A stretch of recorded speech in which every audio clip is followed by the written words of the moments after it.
tappelo. Hän ajaa vanhaa japanilaista romua, mutta tämä mies, hän kuuluu parhaaseen A-ryhmään. Hänellä on Mersu. A-ryhmä. Kun oli pieni mä tiesin, et mitä meinaa tähti keulas. Yeah. Menestyy ikel menee hyvin, men se kyydissä aina jossain nätis seuras. Tai perheen faijoi. Just niit kenellä on veneet ja taloi.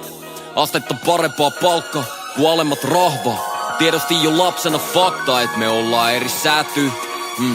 Mietiskeli iltasiin kun meni sänkyyn, et oli sekin vääryys jos tähän tää peli päättyy. Ajatukset mitä ruokit nelisääntyy ja joo nyt on liksa. On status symbolista psykosis.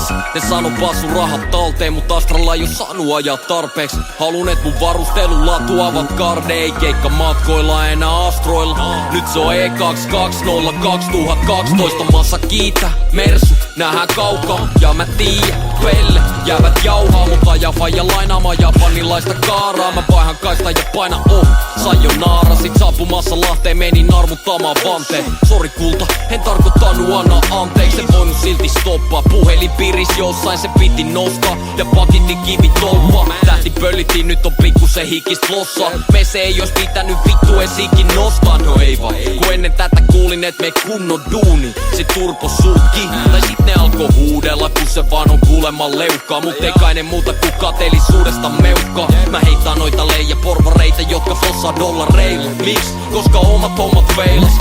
Joskus olin ihan samaa mieltä, kun en vielä voinut tietää, et musta tulee rahamiestä. Nyt on entistä materialistisempi. Mun mielikuvis penssi muuttaa Aleksista 50 sentti. Vaihan kohta uuden, sitten mä vaihan senkin. Vaik en ois uskonut tätä mitenkään aikaisemmin. Ja välillä tuntuu et ol aina kengis. Mut kun mä raidaan mun bensillä on paikalla aina ensi massa.